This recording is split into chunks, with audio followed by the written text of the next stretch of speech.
Blog Talk Radio.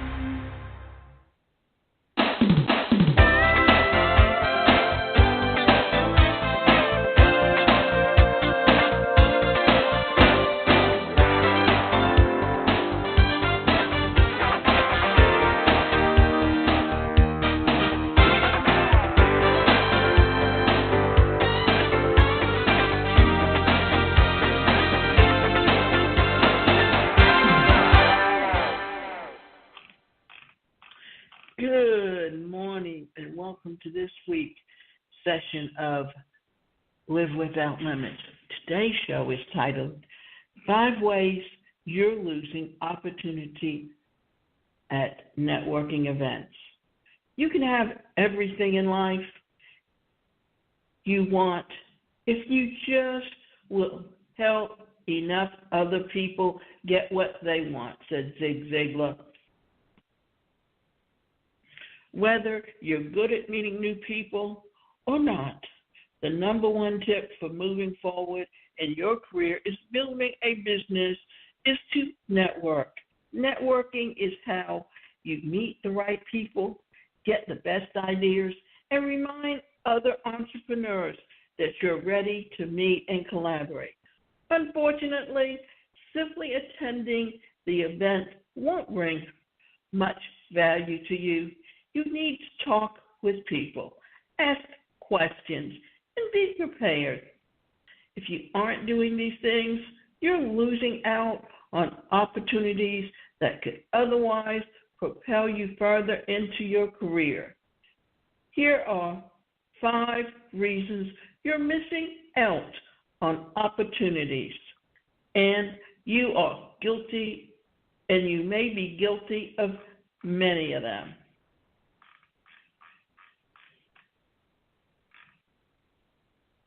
You make networking all about you. When you greet new people at a networking event, the biggest turnoff is having an attitude that you're more important than the other people in the group that are there. This attitude can come across in a variety of ways, and you may not even realize that you're acting in this way. So ask yourself, do you only show up at events when you have a quota deadline approaching? Do you start conversations by telling them your elevator pitch or handing out new contacts a business card? Do you immediately tell people about the number of awards that you won last year or boast about other career highlights? Which all of these are important details to share at a networking event. They aren't the best openers. When meeting new people, Diane Kulsa from The Muse refers to this as being the human equivalent of spam. So, what you need to do is to learn how to talk about your business in the right way. What you need to do is look at how you can fix this. Start by asking the person questions. First and foremost, share the details about your greatest accomplishments and wins for later in the conversation. You don't give other business owners or professionals referrals, meaning that the best way to build a good relationship is if you know someone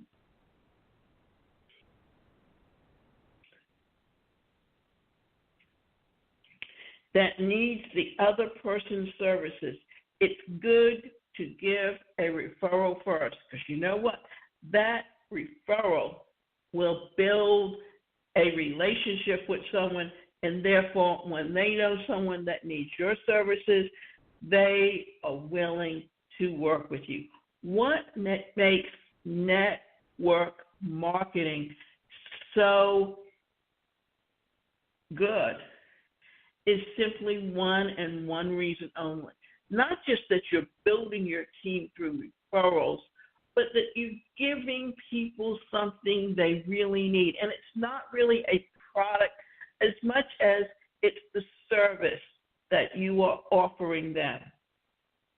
Part of networking is connecting the professionals you meet with people that you know could benefit from their services. If you attend meetings regularly with a networking organization and either fail to ever give referrals or constantly give referrals that are low quality, you will eventually stop being invited to participate. Some networking groups have quality referrals as a requirement to participate with a mandatory weekly referral quota that members must maintain to stay in the group. Failing to comply or participate in this part of networking group will quickly earn you a reputation as someone not to be doing business with. How to fix this? When meeting other professionals, ask what kind of referrals they're looking for. Many business owners are happy to share what they're looking for in an ideal client or customer.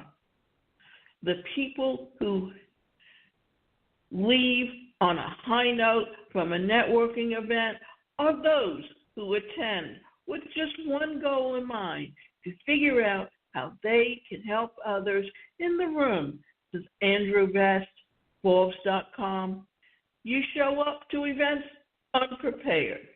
Being prepared mentally and physically for a networking event takes a little work.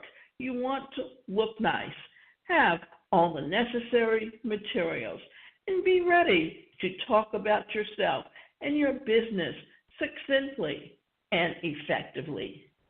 Hesitating or stumbling when asked about what you do or who your ideal client is shows to others that you're not ready.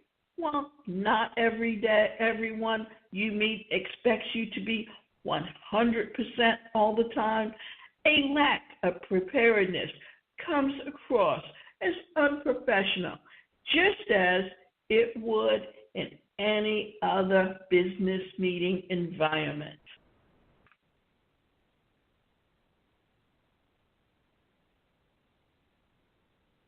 So as you can see, what we've been talking about in ways to network is something that you need to look at. Why? Because it can help you in the long run grow that business and look for ways that you can expand. And networking, let me talk a little bit about networking and networking group. I joined Leads Club many years ago, and there's several different ones. Now it's called Meetup. And one of the purpose of these organizations is very simple. They are there to help you interact with people in a way that can help you grow your business and expand on what it is that you're looking for. So when you think about it, how you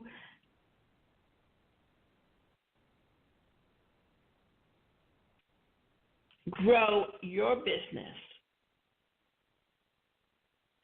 and think of the ways that it can help you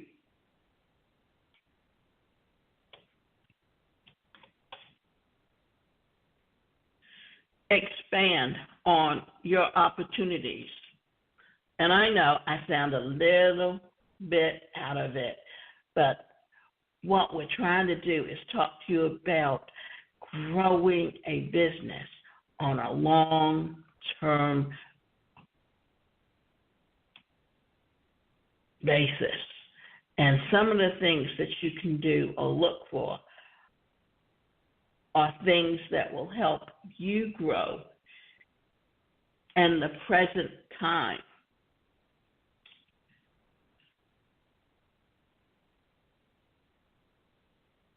So,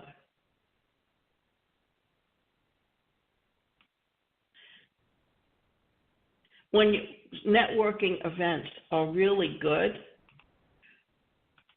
when you have a way to expand on some of the things that you can do that can help you grow your business long term.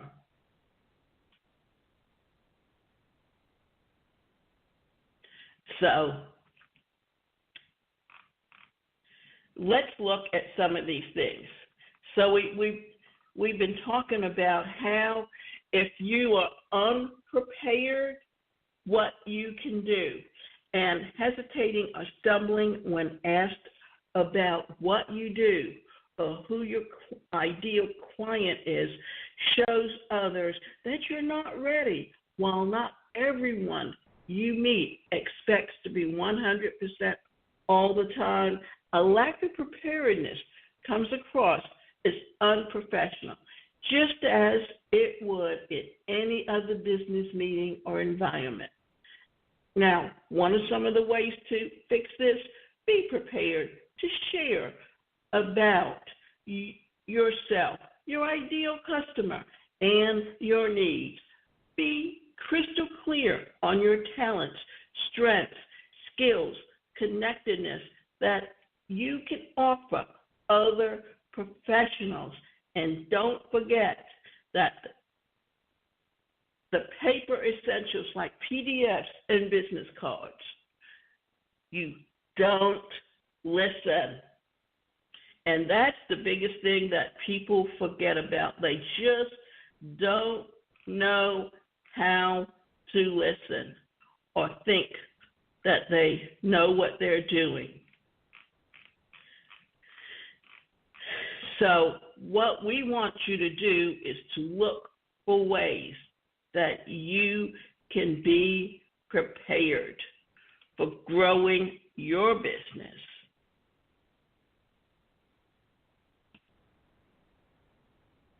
And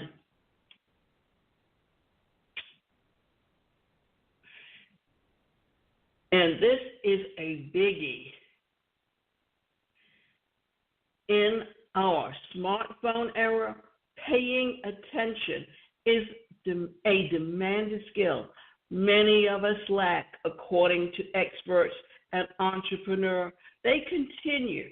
How many times have you spoken with someone who is constantly fidgeting, looking around, and interrupting you every sentence?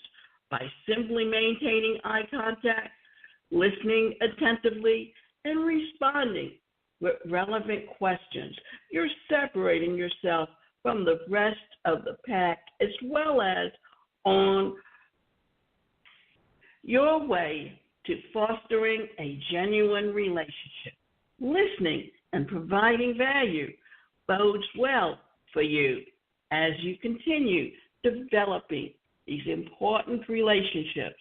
In many cases, if you're helpful to someone, they'll be helpful and happy in return to return the favor. The key is being helpful. However, is listening. If you check out as soon as someone starts when someone starts talking, if you're paying attention, and you're not, or you start to talk, then you come off as someone as rude that no one wants to do business with like that. So how do you fix that? You take 3 quick breaths before saying something, whether you're responding to a question or adding to a conversation. with a similar story. This forces you to slow down, listen, and focus. So, what have we been talking about so far? We've been talking about some of the things that you can do that can help you grow and expand on your business and how to network effectively in a way that helps you. And what we've been doing is giving you some tips on the things that you can do to help yourself to grow your business long term and expand on the things that you need to work on to help you build that business effectively.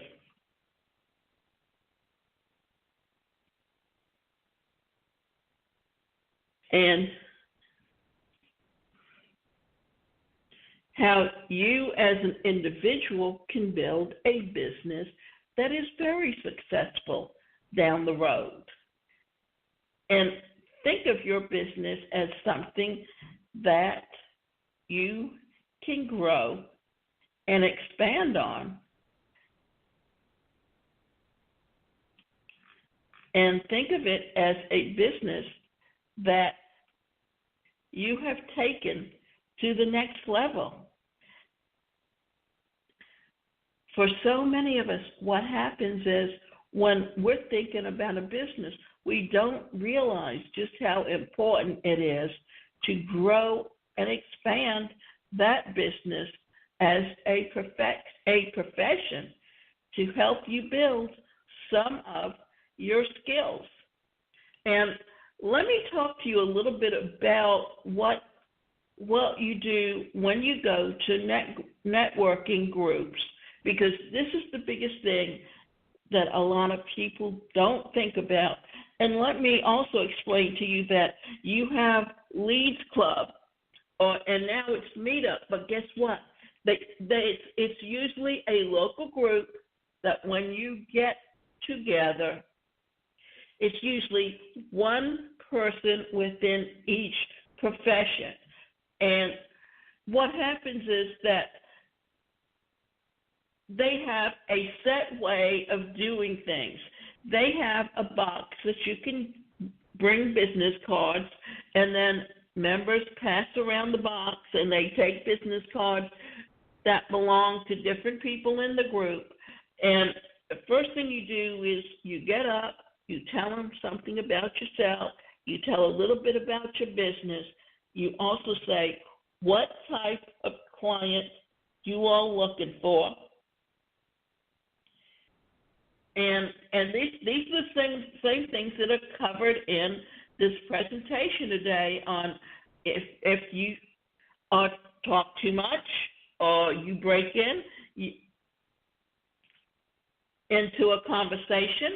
And also, if you belong to the Chamber of Commerce, they always have once a month an evening get-together where business people get together, meet and greet. And there's also special networking groups that are out there that today you even have someone who gets up or puts together networking groups that meet once a month for people to come to, and it's usually held at a restaurant where you can get a drink, network, talk to each other, find out what works, what doesn't work. So let me get back to what we've been talking about a little bit. So take 3 quick breaths before saying anything, whether you're responding to a question or adding to the conversation in with a similar story. This forces you to slow down, listen, and focus. You seem unsure of yourself. Being able to speak clearly and exude confidence is important to networking events. Yes, For the most of us, our number one fear is failure, according to Fighting Fear, the $7 billion price tag. This makes speaking to others and sharing about ourselves a scary task. What if they're judging me? What if I did that wrong? What if they can't tell what I'm experienced in and what I'm not experienced in, and how to fix this? And this is a biggie. To boost your confidence in public speaking skills, join a group like Toastmasters International, where you can practice on a regular basis in a low-pressure environment. If you're not able to find or join a Toastmasters group, take a few tips from Joel Palm, the New York Times best-selling author of 12 books in public speaking. Networking events are crucial for your success as a business owner or a networking professional. The connections you make will provide value far down the line. If you make a good first impression, then listening, being prepared, and offering to help whenever possible. Use these tips to make the most of your next networking event. Whether you're looking for investors or want to move up in your career sooner than later. And I think the final thing that we're going to be talking about here is Toastmasters. Why? Because Toastmasters is one of the best ways to generate and build your speaking experience. One of the things that happens as Toastmasters is you have 3 speakers that come on. And let me explain to you that you have 3 different levels that you can go into as a Toastmaster. You have the CTM, which means that you have given 10 speeches.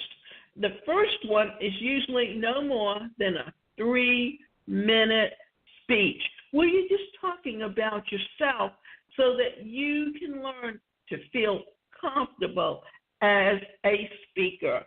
Then you take and you advance with each speech. So each speech until you are speaking at least 20 minutes or at least a minimum of 10 minutes. The idea being that the longer you speak, and you also learn how to, in different speeches, how to give descriptive words, how to use your body and your hands to express what you're saying, and with your final one, you incorporate all of these. Then once you reach the CTM, then you can choose specifically which book that you want to go into to be an advanced speaker so that you reach the ATM level. And then you have CTM, ATM, and DTM. And DTM is a distinctive Toastmaster. And basically what that means is when, like in my case, I am a professional speaker and trainer, so I did the book on professional speaking. And in those speeches, you built up to a 20 to 30-minute presentation in front of the group. Now, let me back up and tell you a little bit about how the format works in a Toastmasters meeting. You come in and you have 3 speakers that are supposed to be speaking that day, but then you also have where you'll have someone that comes up and leads a table topics. And that means it can be whatever topic that the person chooses to talk about. They ask a question, they call someone up, and you speak for 2 to 3 minutes extemporaneously on a topic. That teaches you how to speak off the cuff, how to learn, how to experience a lot of the things that will help you as a speaker grow that business that you are looking for. And to go to networking groups and to tell someone a little bit about yourself and what it is that you're looking for. It is a great way to gain experience. Usually, if you're working for a company, the company will oftentimes have a Toastmasters group there. If not, you can start one yourself, or you can go to the owners and ask them to help you build or start a group, and would they sponsor it? There are many different ways and beneficial ways that you can utilize what you learn in a Toastmasters group. If not, what you could also do is contact Toastmasters directly, and it's toastmasters.com, and ask them how you can start a group. And I would like to remind you that you can go to my website, and that website is the number one, personalcareercoach.com, and we can help you put together a strategy on building your own business.